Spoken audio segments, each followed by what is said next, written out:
Hello everyone. So last topic बेटा हमने जो स्टार्ट किया था आपका स्ट्रक्चर ऑफ एटम में क्वांटम नंबर हमने स्टार्ट किया था। क्वांटम नंबर के बाद में मैंने आपको बताया था कि हम बात करेंगे नोड के बारे में और बात करेंगे शेप्स ऑफ एटॉमिक ऑर्बिटल्स के बारे में और देन उसके बाद कुछ रूल्स के बारे में कि जिससे हम राइट करेंगे electronic configuration. So quantum number I hope आपको समझ में आया हो। उससे पहले एक छोटा सा लेक्चर डाला था ऑर्बिट और ऑर्बिटल में क्या डिफरेंस होता है। सो ये भी कुछ उसी से रिलेटेड है, तो ये भी आई होप आपको समझ में आएगा। तो ध्यान से देखिए और करते हैं स्टार्ट नोड से। ये नोड बेसिकली होता क्या है? नोड बेसिकली होता क्या है ना? जैसे ऑर्बिटल मैंने आपको पढ़ाया तो ऑर्बिटल में बेटा मैंने आपको क्या बताया था कि न्यूक्लियस के अराउंड का वो 3D स्पेस जहां इलेक्ट्रॉन के पाए जाने की प्रोबेबिलिटी मैक्सिमम थी या अप टू 90% थी। ये ऑर्बिटल मैंने आपको डिफाइन किया था। और आज मैं बातें करने वाला हूं बेटा नोड के बारे में। तो नोड क्या है बेसिकली? नोड की अगर बात करी जाए तो नोड जो है बिल्कुल अपोजिट है बेटा किसका? ऑर्बिटल का। कि सर ऑर्बिटल में आपने बताया कि ऐसा 3D स्पेस न्यूक्लियस के अराउंड का जहां इलेक्ट्रॉन के पाए जाने की प्रोबेबिलिटी अप टू 90% है या मैक्सिमम है। नोड क्या होगा? 3D स्पेस होगा ये भी किसके अराउंड? न्यूक्लियस के अराउंड जहां इलेक्ट्रॉन के पाए जाने की प्रोबेबिलिटी आज मैक्सिमम नहीं होगी, आज होगी मिनिमम या ये कह लो जीरो होगी। तो नोड को अगर डिफाइन करते हैं, कैसे डिफाइन करेंगे? बड़ा सिंपल टर्म्स में, कैसे? कुछ ऐसे 3D space around the nucleus where probability of finding an electron is minimum और जीरो। मतलब न्यूक्लियस के अराउंड का वो 3D स्पेस जहां इलेक्ट्रॉन के पाए जाने की प्रोबेबिलिटी या तो आपकी मिनिमम हो जाए या फिर क्या हो जाए? जीरो हो जाए। और उसी को हम क्या नाम देते हैं? नोड नाम देते हैं। ठीक है, तो नोड हमारा ये हो गया सिंपल। अब देखो एटम में हर जगह तो इलेक्ट्रॉन मिलेगा नहीं, कहीं ना कहीं खाली स्पेस भी प्रेजेंट होगा। उसी खाली स्पेस को आप नोड नाम देंगे। नोड कितने तरह के होते हैं बेटा? दो तरह के होते हैं।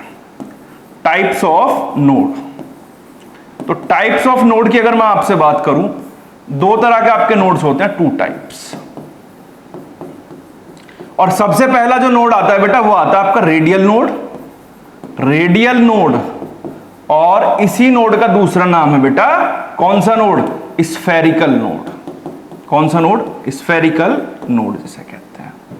दूसरा नोड जो है मेरे पास ये होता है एंगुलर नोड। कौन सा नोड होता है? एंगुलर नोड होता है, या इसी को मैं बोलता हूं आपका नोडल प्लेन भी बोलते हैं इसी को। ठीक है, तो देखो स्फेरिकल वर्ड से ही समझ जाओ। स्फेरिकल वर्ड से ही समझने की कोशिश करना कि स्फेरिकल फॉर्म में स्फेरिकल स्पेस जहां पे इलेक्ट्रॉन की पाए जाने की प्रोबेबिलिटी क्या होगी? बिल्कुल जीरो होगी। स्फेरिकल बिल्कुल मतलब समझ रहे हो ना? लाइक ये कोई भी एक एटम बना लेते हैं ऐसे करके, ये देखो सिंपल। अब यहां ऐसा कितना स्पेस ऐसा है कि जहां इलेक्ट्रॉन हमें नहीं मिलेगा तो वो स्फेरिकल फॉर्म में आ गया। और सपोज करो इसी में से कोई प्लेन पास करे, तो वहां जो नोड प्रेजेंट होगी कौन सी होगी? एंगुलर नोड या नोडल प्लेन, है ना? Nodal plane. एक पर्टिकुलर कोई भी मेरे पास एटॉमिक ऑर्बिटल है, उस एटॉमिक ऑर्बिटल से मैंने बेटा ये प्लेन पास करा ऐसे करके। प्लेन पास करने पर उसमें कितना जोन ऐसा प्रेजेंट है जहां इलेक्ट्रॉन के पाए जाने की प्रोबेबिलिटी जीरो है। सच प्लेन और such node is known as angular node और नोडल प्लेन। स्फेरिकल नोड क्या होगा? एटॉमिक ऑर्बिटल में स्फेरिकल रीजन के अंदर, एटॉमिक ऑर्बिटल में स्फेरिकल रीजन के अंदर कितने ऐसे स्पेस प्रेजेंट है जहां इलेक्ट्रॉन की प्रोबेबिलिटी जीरो है। सच स्पेस और such kind of node is known as radial node और स्फेरिकल नोड। कि सर कैलकुलेट कैसे करेंगे? तो कैलकुलेट करने का बड़ा आसान तरीका है बेटा, ध्यान से देखना। रेडियल नोड तो निकालते हैं बेटा n-1 -l से। n-1 -l से आप रेडियल नोड या स्फेरिकल नोड निकाल सकते हो। और एंगुलर नोड आपका किसके बराबर होगा बेटा? l के बराबर होगा। ध्यान से समझना, रेडियल नोड कैसे निकालेंगे? n-1 -l, है ना? और एंगुलर नोड कैसे निकालोगे बेटा? एंगुलर नोड निकालोगे किससे? जो आपका l मतलब एजीमुथल क्वांटम नंबर होगा। बात करी जाए एन और एल की, तो बेटा मैंने लास्ट लेक्चर में आपको पढ़ाया था where n stands for the, किस पे बेटा, एन आपका किस पे स्टैंड करता है, that is principal quantum number. कौन सा quantum number, principal quantum number. और बेटा एल की अगर बात करूं, एल क्या है हमारा, तो एल होता है आपका एजीमुथल क्वांटम नंबर होता है। ठीक है बेटा, ये हो गया फॉर्मूले दोनों, ये हो गए। अब सपोज करो ये दोनों तो हो गया हमारा स्फेरिकल का, ये हो गया हमारा एंगुलर का फॉर्मूला। अब क्वेश्चन पूछ ले कि बताओ टोटल नोड कितनी होंगी, बताओ टोटल नोड कितनी होंगी। तो दोनों को ऐड कर दो, दोनों को अगर ऐड करोगे तो क्या बनेगा, n minus one minus L plus L. तो l से l क्या हो गया बेटा, कैंसिल। टोटल नोड कितनी होंगी, n माइनस वन। आइए देखते हैं कैसे निकालेंगे। ये तो हो गया सिंपल फॉर्मूले, ध्यान से देखना। अब इसकी कैलकुलेशन करते हैं कि किसी भी ऑर्बिटल के अगर आपसे पूछेगा कि कितनी नोड्स प्रेजेंट है तो आप कैसे निकालेंगे। जैसे मैंने आपको बताया, अगर पूछता है किसकी, रेडियल नोड की बात करेगा, तो उसके लिए फॉर्मूला बताया n minus L minus one. पूछता है एंगुलर नोड, तो बेटा जी एंगुलर नोड का फॉर्मूला क्या बताया मैंने आपको कि सर एंगुलर नोड का फॉर्मूला बताया आपने l के बराबर होगा। टोटल नोड पूछेगा तो टोटल नोड कैसे निकालेंगे कि सर दोनों को जोड़ दो। दोनों को जोड़ेंगे कैसे, ऐसे n minus L minus one plus L. L से एल क्या हो गया, कैंसिल। आंसर क्या आ गया बेटा, n माइनस वन आ गया। ठीक है बेटा। अब जैसे मैंने सपोज करो फॉर एग्जांपल ऑर्बिटल लिया ये, फॉर एग्जांपल 1s ले लिया। मैंने पूछा 1s एटॉमिक ऑर्बिटल के अंदर मेरे कितने तो रेडियल नोड है बेटा, मेरे कितने रेडियल नोड हैं और कितने मेरे बेटा एंगुलर नोड हैं। तो आपका तो बड़ा सीधा सा जवाब आएगा कि सर ऊपर ये दो फॉर्मूले लिखे हुए हैं, इनसे आप कैलकुलेट कर लो। मैंने कहा कैसे कि सर रेडियल नोड का जो फॉर्मूला है वो है n minus L minus one. मैंने कहा n और l तो बताओ कैसे निकालेंगे। आपने कहा सर ये भी कोई बहुत बड़ी बात है कि सर ऐसे निकालते हैं। देखो ये 1s एटॉमिक ऑर्बिटल आपके पास है और इस 1s में जो ये 1 लिखा हुआ है ना सर सबसे आगे, ये वाला 1। मैंने कहा हाँ सर ठीक है भाई, तो n जो है वो तो आपका 1 हो गया, सिंपल प्रिंसिपल क्वांटम नंबर सबसे पहले। और 4 सबसेल पढ़ाई थी बेटा, याद करो कौन कौन सी, S P D F, और चारों के लिए L की वैल्यू, S के लिए 0, P के लिए 1, D के लिए 2, F के लिए 3। तो ये इसकी होती है बेटा L की वैल्यू। तो सर मेरे पास तो S है और S के लिए L की वैल्यू क्या होगी, 0 होगी। तो सर निकाल दीजिए जरा ध्यान से। मैंने कहा देखो बहुत आसान हो जाता है। तो मैंने क्या काम करा, सिंपल यहाँ पे ये फॉर्मूला अप्लाई करा और वैल्यूज मुझे पता लग गई n की और l की। तो कैसे निकालेंगे, 1s के लिए n की वैल्यू 1, l की वैल्यू 0 डाल के देखो जरा, 1 माइनस 0 माइनस 1, 1 से 1 कैंसिल, क्या आ गया बेटा 0 आ गया। 0 रेडियल नोड प्रेजेंट है आपका 1s के अंदर। एंगुलर नोड में क्या है कि सीधा एजीमुथल क्वांटम नंबर के बराबर l के बराबर होगा और l की वैल्यू इसके लिए क्या आ रही है बेटा 0, तो ये भी 0 हो गया। और क्वेश्चन पूछने लग जाए कि बताओ टोटल नोड, तो टोटल नोड तो और भी आसान कि सर सब कुछ 0, तो टोटल नोड भी क्या हो गया 0। लेकिन ऐसा करने के बाद में आपको नंबर 0 नहीं मिलेंगे, नंबर पूरा 1 मिलेगा अगर 1 नंबर में सवाल आता है। ठीक है, तो इस तरह से आपने निकालना है। और एग्जाम्पल देखते हैं, चलिए 1s हो गया। 1s के बाद जैसे 2p मैंने आपको दे दिया और आपसे कहा 2p में बताइए कितने रेडियल नोड, 2p में कितने रेडियल नोड और कितने बेटा जी एंगुलर नोड। 2p में कितने रेडियल नोड और 2p में कितने एंगुलर नोड होंगे। तो सीधा सा जवाब कि सर फॉर्मूला लगाइए, आंसर पाइए, n minus L minus one, और ये किसके बराबर सर l के।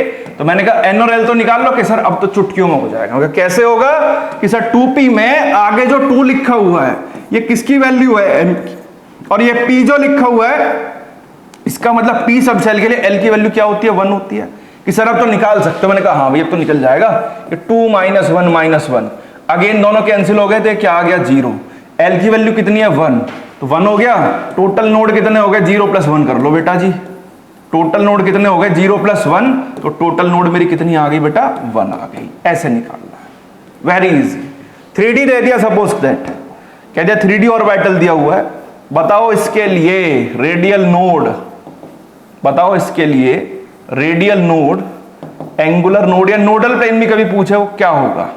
तो बड़ा सिंपल सा तो हो जाएंगे भाई, धुआंधार जैसे कहते हैं कि सर 3D के लिए n की वैल्यू होगी आपकी क्या 3 होगी। मैंने कहा सर बिल्कुल होगी। d के लिए l की वैल्यू क्या होती है कि सर आपकी होगी ये 2, तो आंसर क्या बनेगा बेटा 3 - 2 - 1 दैट इज इक्वल टू 0। और ये एंगुलर नोड किसके बराबर होता है? एल की वैल्यू क्या आ रही है 2, तो 2 एंगुलर नोड होंगे इसमें। मैंने कहा टोटल नोड कितने होंगे, तो आपका आंसर आ गया सीधा सीधा 0 + 2 कि सर 2 इसका आंसर हो गया। ऐसे इतना इजी सवाल, एक सवाल बन सकता है ऐसा एग्जाम्स में कि नोड कैसे निकालते हो आप, तो नोड निकालने का इससे आसान तरीका कोई और नहीं हो सकता है। क्या बड़े सिंपल वर्ड्स में मैंने आपको बताया कि 3D स्पेस है किसके अराउंड? न्यूक्लियस के अराउंड, जहां इलेक्ट्रॉन के पाए जाने की प्रोबेबिलिटी, इलेक्ट्रॉन पाया ही नहीं जाएगा जहां पे, या 0 इलेक्ट्रॉन डेंसिटी होगी बिल्कुल, उस पर्टिकुलर रीजन को नाम देते हैं नोड। अब ये तो होगा नहीं भाई हर जगह पे इलेक्ट्रॉन प्रेजेंट होगा, एटम में कहीं ना कहीं एक ऐसा स्पेस जरूर प्रेजेंट होगा जहां पर इलेक्ट्रॉन प्रेजेंट नहीं है बिल्कुल, तो उसे तो नोड नाम देंगे, और जहां प्रेजेंट होगा वहां उसको क्या नाम देंगे? ऑर्बिटल नाम देंगे। ठीक है, तो ये डिफरेंस था इन दोनों में। एक दो सवाल और देखते हैं, फिर उसके बाद देखते हैं शेप्स ऑफ एटॉमिक ऑर्बिटल्स। चलिए देखिए जरा 4f की अगर मैं आपसे बात करूं कि 4f में कितने नोड प्रेजेंट हैं, तो सबसे पहले मैं निकालूंगा इसका कौन सा नोड? Radial node. और दूसरा नोड कौन सा निकालूंगा इसमें बेटा मैं? Angular node. तो 4f के लिए अगर रेडियल और एंगुलर की मैं आपसे बात करता हूं, तो 4f के लिए n और l की वैल्यू पता लगा लो कि सर आगे वाला नंबर क्या होता है? n होता है, f के लिए l की वैल्यू क्या होती है सर? 3 होती है। ठीक है, तो रेडियल नोड का फॉर्मूला क्या है? n - l - 1। क्या बनेगा बेटा? 4 - 3 - 1, टोटल कितना हो गया? 0। फिर ये l के बराबर, ये कितना हो गया? 3। टोटल नोड अगर कोई पूछता है बच्चे, टोटल नोड अगर कोई पूछता है तो क्या होगा? 0 + 3, मतलब 3 नोड इसमें प्रेजेंट होंगी टोटल। सो इस तरह से आप नोड्स की कैलकुलेशन कर सकते हो और आप आइडेंटिफाई कर सकते हो कि किस तरह से आप रेडियल नोड और एंगुलर नोड फाइंड आउट करोगे। एक छोटा सा एक्सेप्शनल केस आएगा, वो मैं आपको बताऊंगा शेप्स ऑफ एटॉमिक ऑर्बिटल्स में। देन तब तक ये समझ में आ गया होगा आपको, और शुरुआत करते हैं शेप्स ऑफ एटॉमिक ऑर्बिटल्स की। चलिए देखिए जरा ध्यान से, नेक्स्ट टॉपिक है तो हमारा ये शेप्स ऑफ एटॉमिक ऑर्बिटल्स। छोटा सा टॉपिक और लेकिन समझने के लिए बहुत कुछ है। Shapes of atomic orbitals. Orbital सबको पता है ना, है न्यूक्लियस के अराउंड का वो 3D स्पेस जहां इलेक्ट्रॉन पाया ही जाएगा मैक्सिमम, या 90% इलेक्ट्रॉन के पाए जाने की प्रोबेबिलिटी जहां पे होगी, उसी पर्टिकुलर जोन को क्या नाम देंगे? ऑर्बिटल नाम देंगे। अब शेप्स ऑफ एटॉमिक ऑर्बिटल की अगर मैं आपसे बात करूं, तो इस केस में मैं आपको थोड़ा सा, मैं देखो आपको बता दूं, मैंने आपको बताया था कि एस सब शेल के लिए जो शेप्स बनाते हैं वो स्फेरिकल बनाते हैं। कैसा बनाते हैं बेटा? Spherical shape. ठीक है, बताया था जब हम पढ़ा रहे थे आपको, क्या पढ़ा रहे थे? मैग्नेटिक क्वांटम नंबर पढ़ा रहे थे, जब इसकी बात करी थी कि एस सब शेल जो बनाएगा वो कैसा बनाएगा? स्फेरिकल शेप बनाएगा। पी सब शेल की बच्चे मैं अगर आपसे बात करूं तो ये बनाता है आपका कैसा? Dumbbell shape. डंबल शेप है, डंबल शेप देखा ना जिम में जो डंबल होता है, ऐसे करके, ये वाला ऐसे करके जो करता है। ठीक है, और डी की अगर मैं आपसे बात करूं तो डी सब शेल में कैसा शेप बनेगा? Double dumbbell shape. Double dumbbell, 2 dumbbell एक साथ हैं, ऐसे करके तो मारता है डबल डंबल। और एफ की अगर मैं बात करूं तो इसका थोड़ा सा कॉम्प्लेक्स शेप होता है, ये हमें पढ़ना भी नहीं है इतना। ठीक है, हमें ऊपर वाले थोड़े देखना है, कॉम्प्लेक्स होता है इसका थोड़ा सा। ठीक है, तो इन चारों की शेप्स देखनी है और शेप्स कैसे बनाते हैं ये भी देखनी है। हालांकि बहुत आसान है, बहुत आसान है वास्तव में, और बस आपको ये नाम याद रखना है कि एस सब शेल के लिए जितने भी एस ऑर्बिटल्स होंगे सभी की शेप्स कैसी होगी बेटा? स्फेरिकल शेप होगी। पी सब शेल की अगर मैं बात करता हूं तो पी सब शेल के केस में जो शेप बनेगी वो कैसी बनेगी? डंबल शेप बनेगी बेटा। डी सब शेल की अगर मैं आपसे बात करता हूं, डी सब शेल का कैसा शेप बनेगा? डबल डंबल शेप बनेगा, है ना, 2 डंबल एक साथ। और एफ सब शेल की अगर बात करूं तो कॉम्प्लेक्स हो गया, फोल्ड शेप होता है। ठीक है, बहुत जो थोड़ा कॉम्प्लेक्स हो जाता है तो इसको बनाएंगे भी नहीं, खाली बनाने ये तीनों है। और समझना ध्यान से, समझ में आ गया तो बनाना तो देखो बहुत ही आसान है। स्फेरिकल तो सबको पता है कैसे बनाते हैं, स्फेयर ऐसे बनाते हैं, ऐसे करके, ये स्फेयर हो गया, सिंपल जिसे कहते हैं। और ये देखो, ये इसका एक्स एक्सिस ले लिया, ये कौन सा हो गया? वाई एक्सिस, और ये कौन सा हो गया इसमें? Z axis. मतलब इलेक्ट्रॉन की जो डेंसिटी रहेगी वो चारों तरफ बराबर रहेगी, चाहे एक्स हो, चाहे वाई हो, चाहे आपका जेड हो। डंबल शेप कैसे बनाते हैं? कुछ ऐसे बनाते हैं, ये डंबल बड़ा सा 8 बना दो ऐसे करके, है ना। डबल डंबल कैसे बनाते हैं, दोनों एक साथ बना दो ऐसे करके, ये लो एक ऐसे हो गया डंबल, मतलब एक एट ऊपर एक एट ऐसे बना लो, ये हो गया डबल डंबल। लेकिन बनाना कैसे है वो समझना ध्यान से, मैं ऑर्बिटल्स के एग्जांपल लूंगा, देन आप देखना वन बाय वन। चलिए आइए देखते हैं जरा। देखिए मेरे पास 1s ऑर्बिटल है, suppose that for example 1s के लिए बनाना बेटा, तो सर इसमें पहले ये निकाल लो कि नोड कितनी है, उसी के हिसाब से सेट करोगे आप? मैंने कहा जी बिल्कुल करूंगा, देखिए ध्यान से जरा। तो 1s एटॉमिक ऑर्बिटल के लिए अगर देखा जाए टोटल नोड कितनी प्रेजेंट होगी वो निकाल देते हैं पहले। कि सर पहले आप निकालोगे कौन सा नोड, मैंने कहा रेडियल नोड। दूसरा कौन सा निकालते हो सर, एंगुलर नोड, है ना। बार बार लिख रहा हूं बेटा, ये आपके लिए लिख रहा हूं, मुझे तो पता है n-1 से टोटल निकल सकता है। रेडियल नोड क्या होता है, n-l-1। एंगुलर नोड क्या होता है, l होता है। और टोटल नोड क्या होता है सर, ये तो बहुत ही आसान है। मैंने कहा क्या बनेगा कि सर n-1। कि सर n कैसे निकालोगे, n तो सर अब बहुत आसान है, जो आगे वाला होता है वो n होता है, बाद में ऐसे लिखा हुआ है, तो l की वैल्यू क्या हो गई 0। तो टोटल नोड अगर निकालते हैं तो 1-1 0 आ गया, मतलब एक नंबर हो गया पूरा, है जीरो नहीं, जीरो नंबर नहीं मिलेगा, जीरो निकालने पे नंबर मिलेगा एक, अगर एक नंबर में आता है तो स्कूल्स में, ठीक है। जीरो नोड है, मतलब कोई नोड प्रेजेंट नहीं है। और मुझे पता है यहाँ पे s आ रहा है, तो s के लिए स्फेरिकल शेप बनाऊंगा। तो स्फेरिकल शेप कैसे बनाऊंगा, देखो जरा कुछ ऐसे, देखिए जरा, ये स्फेरिकल शेप हो गया, ठीक है। और ये हो गया इसका कौन सा एक्सिस, एक्स एक्सिस। ये वाला कौन सा हो गया इसका, वाई एक्सिस हो गया। और ये वाला कौन सा हो गया इसका, जेड एक्सिस। देखिए कितना अच्छा शेप बना है ना, बहुत बढ़िया। स्लैपिंग कर दो मेरे लिए, ठीक है। एक्स एक्सिस, वाई एक्सिस, ये कौन सा हो गया, जेड एक्सिस।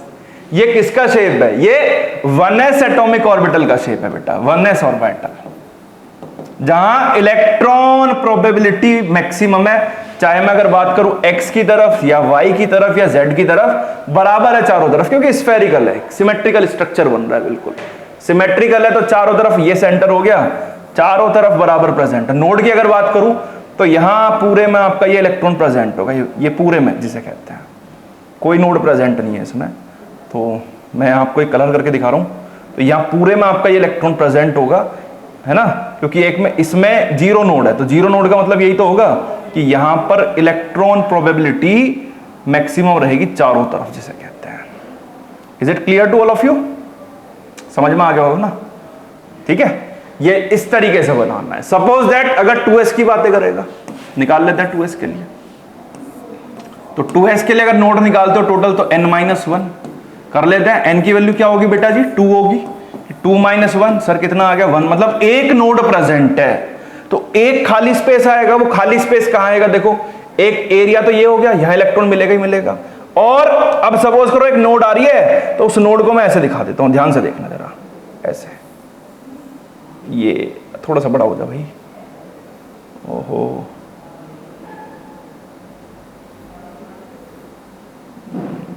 हो जाए एडजस्ट, नहीं देखिए बना के दिखा देता हूं मैं, एडजस्ट नहीं हो पा रहा है।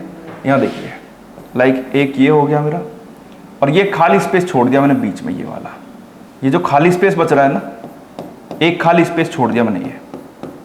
तो ये खाली स्पेस मेरा किसको डिनोट कर रहा है, ये जो पर्टिकुलर पूरा रीजन आ रहा है इसमें, ये पर्टिकुलर रीजन किसको डिनोट कर रहा है, नोड को। कि इतने स्पेस के अंदर कौन से ऑर्बिटल में, 2s ऑर्बिटल के अंदर कोई भी इलेक्ट्रॉन प्रेजेंट नहीं होगा।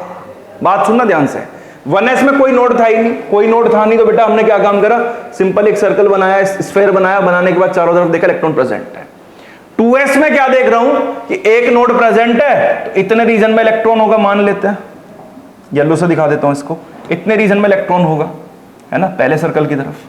फिर उसके बाद ये खाली स्पेस आ गया, तो ये खाली स्पेस किसको डिनोट कर रहा है बेटा, बीच वाला नोड को डिनोट कर रहा है। एक खाली स्पेस है, एक नोड आएगा, दो खाली स्पेस है, दो स्पेस बना देना है ऐसे। मतलब सपोज दैट, अभी लेते हैं एग्जांपल सीधा सीधा किसका, 3s का ले लेते हैं सपोज दैट। ये देखिए 3s मैंने लिया, मैंने कहा बताओ इसके अंदर टोटल नोड कितनी होंगी, इसके अंदर टोटल नोड कितनी होंगी, तो आपका आंसर क्या होगा, n-1।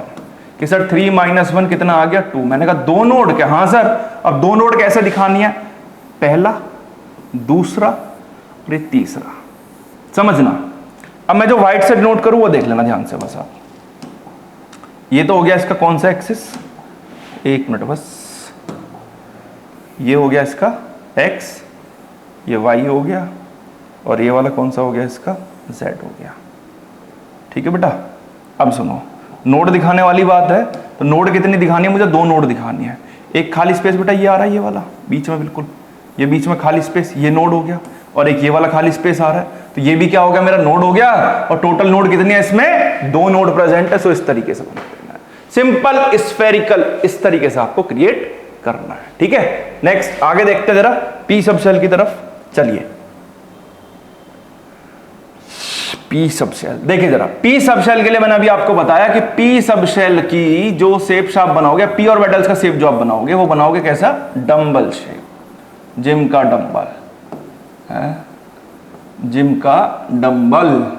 अब डंबल मैंने आपको बताया पी सब शेल में 3 एटॉमिक ऑर्बिटल्स होते हैं। कौन कौन से होते हैं कि सर, एक तो होता है पी एक्स, एक होता है पी वाई, और एक होता है पी जेड। बात आई समझ में, p x p y p z, और इनके शेप्स कैसे ड्रॉ करने हैं वो ध्यान से देखना। ठीक है, चलिए जरा मैं तीनों पहले बना लेता हूं, फिर उसके बाद एक्स हो गया, वाई हो गया, और ये कौन सा हो गया, ये लो सर, ये हो गया जेड आपका। थोड़ा सा बड़ा हो गया ना, चलो कोई बात नहीं, खैर बनाना तो है ही। नेक्स्ट एक यहाँ ले लेते हैं ऐसे ही, एक्स वाई और ये जेड हो गया। ठीक है बच्चे, चलिए फिर एक और ले लेते हैं ऐसे ही, एक्स सॉरी वाई हो गया, कोई सा भी ले लो फिलहाल, तो कोई दिक्कत नहीं है। चलिए हो गया, चलो p x p y p z. अब मैंने ये मान लिया x, ये माना y, ये क्या मान लिया z। यहां भी सेम ऐसी x y और z, और यहां भी कुछ ऐसी चेंज कर लेते हैं थोड़ा सा, ये z मान लो, ये y मान लो, ये कौन सा मान लिया, x मान लिया। ठीक है, अब मुझे क्या काम करना है, मुझे px py pz। अब px का मतलब क्या है कि भाई जो आपकी इलेक्ट्रॉन डेंसिटी प्रेजेंट है वो x एक्सिस पे है, तो मैं x एक्सिस पे एक डंबल बनाऊंगा ऐसे करके, डंबल ऐसे, ये देखो ये बन गया।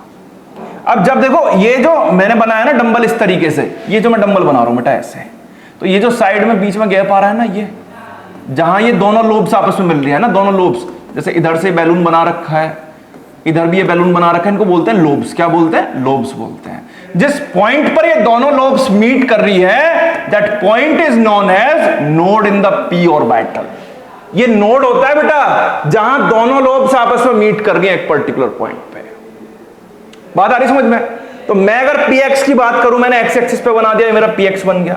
मैं py बनाना चाह रहा हूं तो y एक्सिस पे एक डंबल ऐसे बना दूंगा, ये देखो सिंपल। मैं अगर pz बनाना चाह रहा हूं तो z एक्सिस पे इस तरीके से बना दूंगा, ये हो गया, बन गया सिंपल। और रही बात नोड्स निकालने की, तो किसी के लिए भी आप निकाल सकते हो सिंपल। अब तो भाई 2p के लिए पूछ ले, बताओ नोड कितनी होंगी, सिंपल की सर n-1। मैंने कहा n कितना है 2, तो 2 - 1 कितना आ गया बेटा, 1 आ गया। सिंपल, देखो जरा ऐसे निकालना है, नहीं आया समझ में। 3p बोल दूं मैं आपसे, सपोज करो कितना नोड है, तो आपका आंसर होगा सर टोटल नोड निकाल रहे हो, मैंने कहा है n-1 कि सर 3 - 1 कितना आ गया कि सर 2 नोड होंगी 3p में। मतलब 2 रीजन ऐसे होंगे जहां इलेक्ट्रॉन नहीं मिलेगा 3p में। 2p में एक रीजन ऐसा होगा जहां इलेक्ट्रॉन नहीं मिलेगा। अगर शेप्स की बात करते हैं तो शेप्स कैसी होंगी बेटा, डंबल शेप होंगी तीनों। px का मतलब कि x एक्सिस पे इलेक्ट्रॉन प्रेजेंट है खाली, py का मतलब y एक्सिस पे इलेक्ट्रॉन प्रेजेंट है, और जहां ये दोनों लोब्स आपस में मीट कर रही है ना इस पर्टिकुलर पॉइंट पे, that is known as node बोलते हैं बेटा। इसको क्या बोलते हैं, नोड बोलते हैं। अब 2 तरह की नोड है, रेडियल भी एंगुलर भी, तो दोनों टोटल अगर हम निकालें तो टोटल निकाल रहे हैं बार बार कि 2p में सर 1 आ रहा है, 3p में कितना आ रहा है, 2 आ रहा है, इस तरीके से। या मैं अगर बात करूं आपसे pz की, तो pz के केस में यहां भी देखो मेरा ये सिंपल, यहां भी 0 होगी डेंसिटी। ठीक है, सो इस तरीके से इनकी शेप्स हो जाती है, और नोट्स भी आप इजीली कैलकुलेट कर सकते हो। नेक्स्ट जो हमें देखना है बेटा, वो देखना p सब शेल के बाद कौन सा सब शेल, d सब शेल। आइए देखते हैं ध्यान से, d सब शेल। तो d सब शेल की अगर मैं आपसे बात करूं, तो d सब शेल की जो शेप होती है वो मैंने अभी आपको बताई कैसी होती है बेटा, डबल डंबल। कैसी होती है, डबल डंबल। और डबल डंबल होती है तो d सब शेल में टोटल ऑर्बिटल्स हमारे कितने होते हैं बेटा, 5 होते हैं। 1 2 3 4 5। कौन कौन से होते हैं, एक तो होता है dxy, एक होता है dyz, एक होता है डी जेड एक्स, एक होता है आपका डी एक्स स्क्वायर और वाई स्क्वायर, एक होता है डी जेड स्क्वायर। पांचों के डिफरेंट शेप्स है और भैया शेप्स भी बहुत आसान है, इनकी थोड़ी ध्यान से समझना। देखो एक्स और वाई, एक्स वाई लिख के दिया ना, एक्स वाई का मतलब क्या है कि इलेक्ट्रॉन प्रेजेंट होगा एक्स वाई प्लेन में। यहां पे यहां लिखा हुआ है वाई जेड कि यहां इलेक्ट्रॉन प्रेजेंट होगा वाई जेड प्लेन में। यहां लिखा हुआ है जेड एक्स, इसका मतलब इलेक्ट्रॉन प्रेजेंट होगा जेड एक्स प्लेन में। यहां लिखा हुआ है एक्स स्क्वायर वाई स्क्वायर, मतलब एक्स स्क्वायर वाई स्क्वायर का मतलब अभी बता दूंगा क्यों लिखा हुआ है। और यहां लिखा हुआ है जेड स्क्वायर, मतलब जेड एक्सिस पे होगा। कैसे प्रेजेंट होगा? एक्स और एक्स स्क्वायर वाई स्क्वायर में ओवर द एक्सिस प्रेजेंट होगा, ओवर द एक्सिस, एक्सिस के ऊपर प्रेजेंट होगा।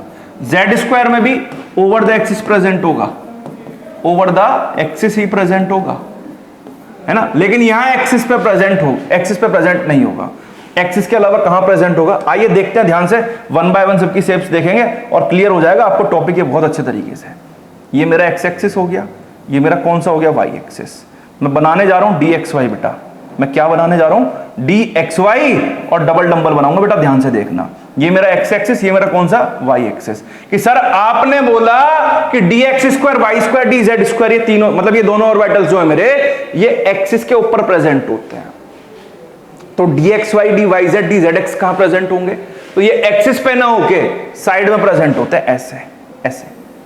ये हो गया और एक ये हो गया, इस तरीके से, ठीक है। और एक्सिस के ऊपर ना होके 45 डिग्री के एंगल पे बेटा, कितने एंगल पे? 45 डिग्री का एंगल। ये देखो बेटा एक्स एक्सिस और यहां ये पूरा जो एटॉमिक ऑर्बिटल मैंने बनाया आपका, इसके बीच में कितने डिग्री का एंगल है? मतलब ये जो एंगल है बेटा ये 45 डिग्री का है, 45 डिग्री के एंगल पे।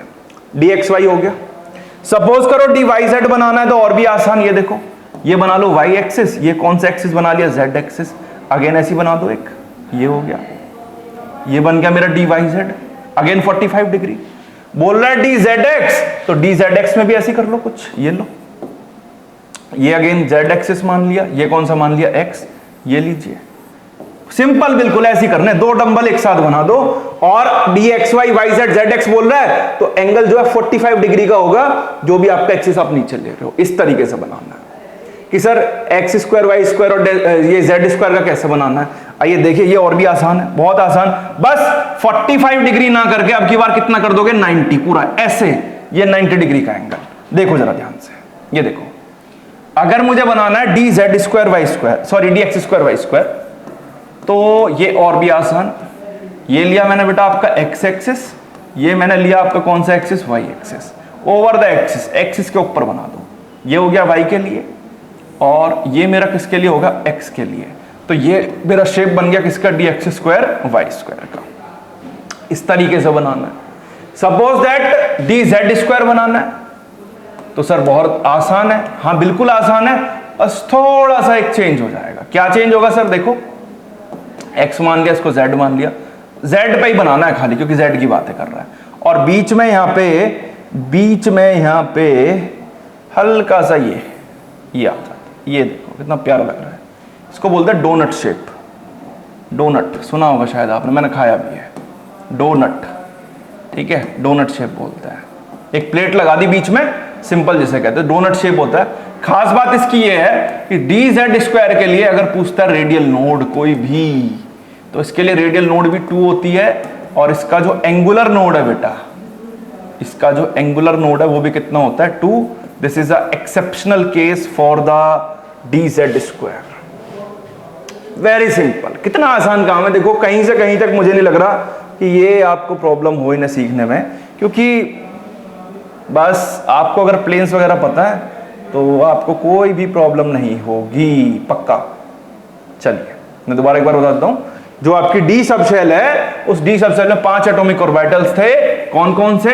डी एक्स वाई सबसे पहला, d y z, d z x, फिर उसके बाद d x square Y square और डी जेड स्क्वायर। ठीक है बेटा। अब एक्स वाई प्लेन की अगर बात करी तो एक लोब दिखाया, एक मतलब ऑर्बिटल दिखाया पूरा इस तरीके से। किस तरफ? एक डंबल मैंने बनाया किस तरफ? एक्स एक्सिस की तरफ, वो भी 45 डिग्री के एंगल पे, ये 45 डिग्री पे। एक वाई पे बना दिया ऐसे ही 45 मतलब 45 डिग्री के एंगल पे। ठीक है, same for the y z, same for the z x, d z x. लेकिन एक्स स्क्वायर वाई स्क्वायर में क्या काम करा? एक्सिस के ऊपर रखा है बिल्कुल 90 डिग्री के एंगल पे, एक्स स्क्वायर वाई स्क्वायर। और dz² में स्पेशली याद रखना, इसके लिए रेडियल नोड भी कितना होता है बेटा 2 होता है, और इसके लिए एंगुलर नोड भी कितना होता है 2 होता है, सीधा सीधा जिसे कहते हैं। क्लियर हुआ? तो आई होप आपको ये समझ में आया हो, नोड समझ में आया होगा, शेप्स ऑफ एटॉमिक ऑर्बिटल समझ में आया होगा। पेपर में सीधा क्वेश्चन आता है यहां से कि बताइए नोड्स कितने होंगे, कैसे निकालेंगे। ये थोड़ा सा एक्सेप्शनल केस है, इसको जरूर याद रखना। और बाकी शेप्स अगर बनाने के लिए आते हैं तो आप सिंपल इस तरीके से ड्रॉ कर सकते हैं। हाँ, 1 नंबर का सवाल है तो 1 ही मिलेगा, और 0 का भी नोड आ रहा है और आपका सही है तो 0 नहीं मिलेगा, नंबर 1 ही मिलेगा अगर वो सही है। ठीक है, तो एक छोटा सा टॉपिक ये था। नेक्स्ट इसके बाद में जो लेक्चर में लेके आने वाला हूँ वो आपको लेके आने वाला हूँ energy of the atomic orbitals. Atomic orbitals की जो एनर्जी होती है किस तरीके से अरेंज करना है। हाफ बाउ प्रिंसिपल हो गया आपका, पॉलीज एक्सक्लूजन प्रिंसिपल हो गया, और हुंस रूल हो गया। और उसके बाद एक बड़ा मजेदार टॉपिक जिसका नाम है how to write the electronic configuration of the elements. किस तरह से आप कॉन्फ़िगरेशन लिखते हैं। तो तैयार रहिए, वीडियोस देखते रहिए, और मिलते हैं नेक्स्ट लेक्चर में अच्छे अच्छे टॉपिक्स के साथ में। चलिए।